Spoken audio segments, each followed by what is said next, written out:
تسجيل فيها الكربون النفطي عن طريق برنامج سوبر كي. السلام عليكم. إليكم طريقة التسجيل فيها الكربون النفطي عن طريق برنامج سوبر كي.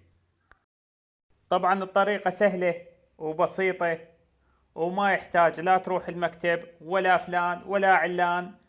تقدر انت تسويها بالبيت ومن موبايلك وما تطول بيها حتى دقيقتين. راح اعلمك الطريقة وانت سويها وادعي لي.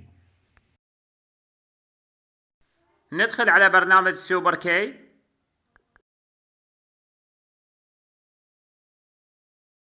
هنا ادخل الرمز او البصمة مالت البرنامج. اذا طلب منك الرمز تنزل هنا حتى تفتح بها البرنامج.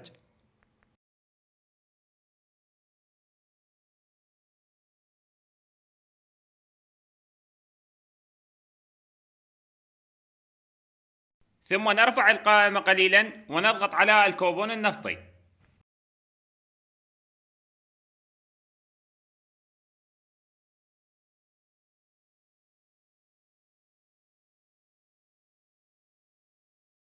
لم تكتمل العملية، نوبات تطلع لك هيك إذا كان ضعف بالإنترنت أو إخفاق بالبرنامج، فهذا شيء طبيعي، ونوبات لا بالمباشر يسجل.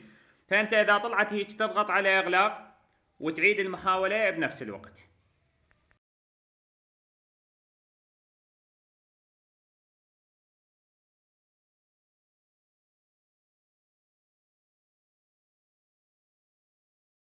فتحت ويانا الواجهة، نضغط على ابدأ الآن، ننطي السماح،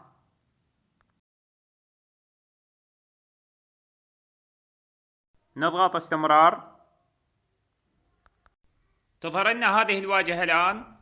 نختار المحافظة اللي هي نفسها الموجودة بالبطاقة التموينية، ثم نختار نوع البطاقة إذا كانت ورقية أو عظم عاج، ثم مركز التموين موجود بالبطاقة التموينية نسجله، ثم رقم البطاقة التموينية أيضا موجود بالبطاقة التموينية أيضا نسجله. بعدها نضغط على تقديم الطلب. تم تسجيل البيانات بنجاح. هسه نروح نتأكد من رقم الحصة مالتنا ومن وقت أو تاريخ انطلاق الحصة. هذا كما واضح أمامكم رقم الحصة وتاريخ انطلاق الحصة.